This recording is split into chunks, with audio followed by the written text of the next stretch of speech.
All right, welcome back, dear viewers. I got a quick, well, might not be that quick of a video. I'm going to talk a little bit about virtual tabletops and simulation, and I'm probably going to get a lot of hate for this one, but it's something that's popped up a couple times on my social media feed, and I think I need to put this down in a video so you kind of know what I think. Before we get into that, two things. Number one, I have a Red Room Wretched Interbellum adventure. It's a hex crawl called Isle of the Sapphire God.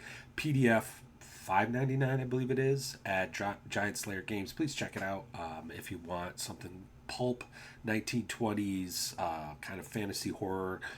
This game is for you. Please check it out. And also, this is kind of what I do. I play games. I record myself playing games, then I talk about games. Got nothing against a flip through review, but sometimes I think you lose a lot by not actually talking to someone who's actually run the game versus just sort of like talking generally about it. Um, this hobby can get expensive, and I just want to make sure you're putting your money where it should go. So, without further ado, let's get started with virtual tabletops.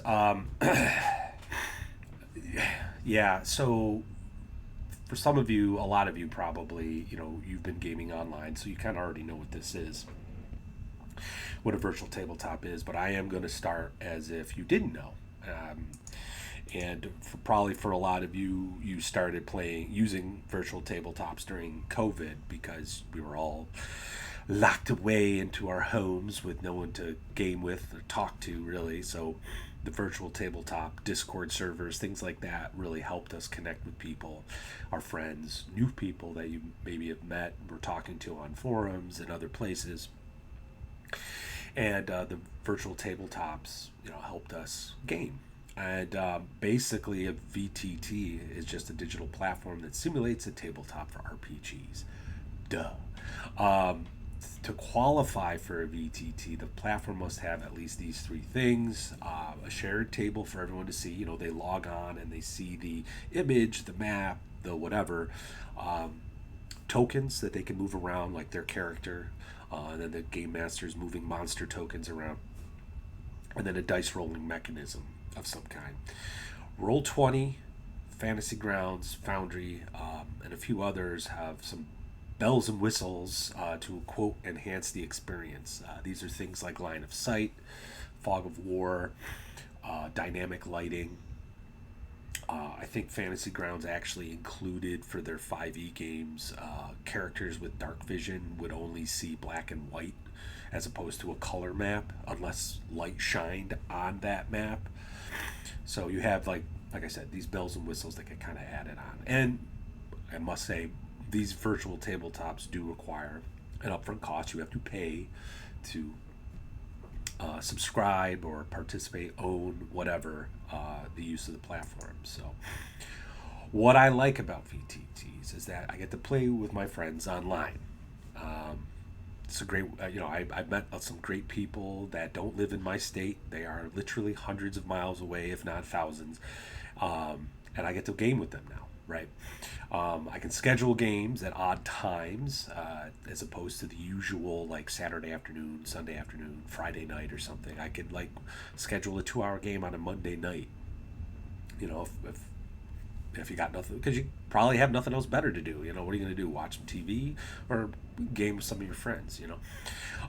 As a corollary, VTTs allow me to game more, and which I like doing. I would prefer to game than just sit around watching TV. Uh, you know, so and then of course you got the dice roller that everyone can see. All right. And that's nice. I generally play with people I trust, so if they were rolling at their desk, it wouldn't bother me. But generally speaking, the dice rollers are kind of nice. But wait just a gosh darn minute here, folks. Not a single thing I listed is actually requires the use of a VTT. So if let's go back for a second. Do you really need a VTT to play with friends online? Schedule a game at odd times, game more, and frankly, do you actually need a dice roller or I'm sorry, does the VTT actually, the only way you can get a dice roller? The answer is no. I'm going to come out and say I don't think you need a VTT to play online. In fact, I'm going to go so far and say it actually hurts immersion. We're going to be getting into that. All you really need is like something like Discord or Guilded, some way to connect with your friends, to talk to them, and maybe see them with a camera, right? And a good dice bot, which Discord has quite a few. Guilded, their dice bots kind of suck. I don't even know if there's any functioning ones at the moment, but and I really do think the drawbacks to a virtual tabletop outweigh the whatever benefits you're getting. It's kind of deceptively so when you really think about it. This is what I hate about VTTs. You got to make sure every player has updated version of the game and their computer system can use it. That's probably not as big of a deal in today's day and age, but I have been in games where a player with good intentions, he just doesn't understand what his computer can and can't do, and the game that you guys prepped and prepared to play all of a sudden gets derailed because the game master, who presumably is the one hosting the VTT, the game on the VTT, has to take 10-20 minutes to talk to this player to walk them through getting everything set up correctly. So this 20 minutes just got wasted.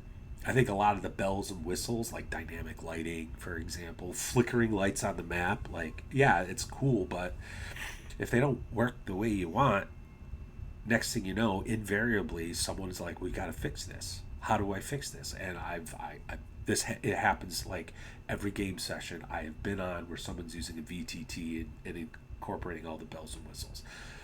There's a moment where the game master like dives into the VTT to fix whatever wasn't working. Typically happens when like a dice roller doesn't add bonuses correctly, and that goes into number 3. The automation, I think, makes players dumb. I don't know how many times someone's like, I rolled a hit and it didn't include my +1 for sword mastery or something, and it's probably because he didn't click on something he was supposed to click. User error, number 4. But we have to have a conversation, invariably a conversation, about how they didn't click on the stupid thing. And when all the while I'm screaming in my head, you know how to add +1 to a die roll. Why don't you just do that so we can move on and keep playing the game? So yeah, I just find the virtual tabletops really distracting and not at all helpful. And I think people get, I call it technology for technology's sake. Like, I don't think it's needed. Professor Dungeon Master has said this before too. He's like, D&D is an analog game. Like, you really don't need any of this stuff to play and have a good time. And I've literally heard over the audio, people surfing the web while other players in the game match are trying to figure out why the VTT isn't working the way it's supposed to. I think it totally breaks immersion. I think it doesn't help your game at all, and it's kind of like Tyranny of the Grid meets Skynet. I think this was also Professor Dungeon Master who coined that phrase, Tyranny of the Grid. It's combat time. You roll out the combat maps. You pull out all your cool miniatures. Maybe you drop some terrain down, and that takes some time. And then combat slows down as everyone's trying to think tactically and move their guys along this grid. Blah blah blah. Well, add that with the add to that the the mystery of the internet and the computer systems and stuff, and like programming, and when something doesn't quite work the way you think, I mean, it's just the entire game grinds to a halt. And I just don't think you need virtual tabletops to play a good game. I just don't think you do. Now, I wanted to provide an example of when VTTs actually kind of work, but I'm going to say right now, I think the guy I'm about to talk about is an exception to the rule. So I played a few games with this guy, He used roll 20, but he controlled everything. All we did was roll the dice. We clicked the button to roll the dice. He managed our character sheets. Like, we didn't update them, he did. We didn't move tokens, he did. He controlled everything. We just sat there and clicked the button to roll dice, and that was a fun game. I don't play in that game anymore for other reasons. Just it's a time issue mostly, but yeah, it limited user error the way he was basically controlled everything. Um, and we didn't have to wait for someone to figure stuff out. I mean, he just did it all. And yeah, to my knowledge, the game is still running. It's a dungeon crawl type game, and I really wasn't too into it. But, and here's the big but here, it's a huge time sink what he does to like upload everything and update everything. And, if you're into that kind of work, great. But I don't have that kind of time. And herein lies the rub. The guy's retired. He's not working. So he has the time to do this. And that's why I say this is kind of the exception to the rule. But I wanted to highlight this because I did have fun in that game. I wasn't, you know, but he did a lot of work to offset some of the problems with virtual tabletops to make his game work. So what I do is I just use Discord to share images. I have a dice roller app on Discord, and I can maintain theater of the mind, which is key. And I'll talk about that momentarily.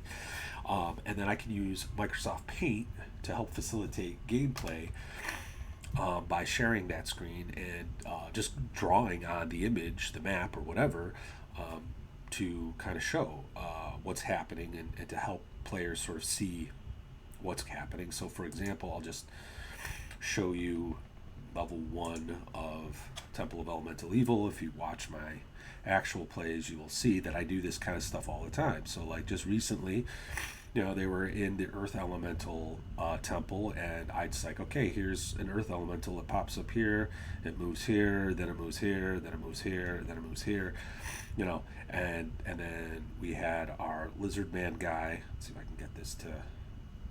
There we go. And he's like describing what he's doing, and I just kind of drew on the map, like, so you're moving in this direction around here at this time, and it was perfect. In other games, they talked about putting up barricades at certain points, and we would mark that on the map so they can see it. But that's really all you need to do. You don't need to do much more, and and it comes back to the theater of the mind. I think it's great to share images that you might find that have inspired you as a game master, right? But at some point, it gets to be too much. I'm bringing up crafting DMs here not to pick on them, because I think they're very good artists and sculptors, and they do some great work, and it's really awesome to see the dioramas and stuff that they make. I tried to do it for a little while, but that's also a time sink. For what? What are you getting out of it? Not entirely sure in terms of gameplay. You personally might get some enjoyment from being a creative, artistic person, and that's great. But I think when you start using too much of this stuff, the immersion, the gameplay becomes a passive experience, and to me, immersion's more active. Like, you, the player, have to be constantly thinking about what it is you're experiencing, asking the game master questions about the five senses, like, so what do I hear? What does it sound like? That kind of thing. And if you're just sitting back looking at an image and moving a token around on a screen, I don't think you're really getting a very good immersive experience. In fact, I don't even know if you are immersed at that point, because you're almost like playing a video game. So, do I think your games suck if you use a VTT? No, I don't. I am a when in Rome kind of player. However, I do think there's things you, the game master, and you, the player, should be mindful of with respect to the limitations of VTT. If something isn't working, just move on. The technical issue, unless it's something big, and it's, you know, the platform, like, I don't know, collapses and freezes up. Unless it's something like that, just move on. You know how to roll a d20 and add +3 to it. If you don't, you have bigger problems that this video is not going to help you with. Just move on. And I think as a game master, you know, the bells and whistles may sound cool: dynamic lighting, flickering torches, line of sight, dark vision. If they don't work right, you're gonna get the question, and it's gonna be a discussion, and it's going to totally break immersion. So just be mindful of that. So I will say this, because I don't want to be a 100% hater on VTTs. One I have not been able to replicate is the fog of war. I use OBS when I run my games and record them, and I can use OBS to like crop images, and that kind of helps. But if you've watched any of my actual plays, you know that I still end up revealing more than I want to, you know. And I've been forced to do things like, you know, when the little S for secret door pops up, I tell players, you don't see that unless you know, roll your search roll, kind of thing. I've been having to do this sort of ad hoc response to that. So I will give VTTs that. The fog of war is very useful. But again, at the end of the day, I'd rather not use it. So it's going to be up to you. If you want to use a VTT, just know it costs money, and maybe it's not worth it in the end. You know, I've seen some of these actual plays, it's just they're not even using maps. It's just all of them on their video screens. Like, I think they're using like StreamYard or something, and they're just sort of playing the game. And looks like they're having fun to me. Do you need a virtual tabletop? I don't know. I'll probably get sued by Foundry. So I can already feel the hate flowing. People are like, Look, if I'm wrong, I'm wrong. Let me know in the comments. But I would prefer not to use a VTT. So, but that's all I got for y'all. Thanks for tuning in, and I will catch y'all later. I hate VTTs.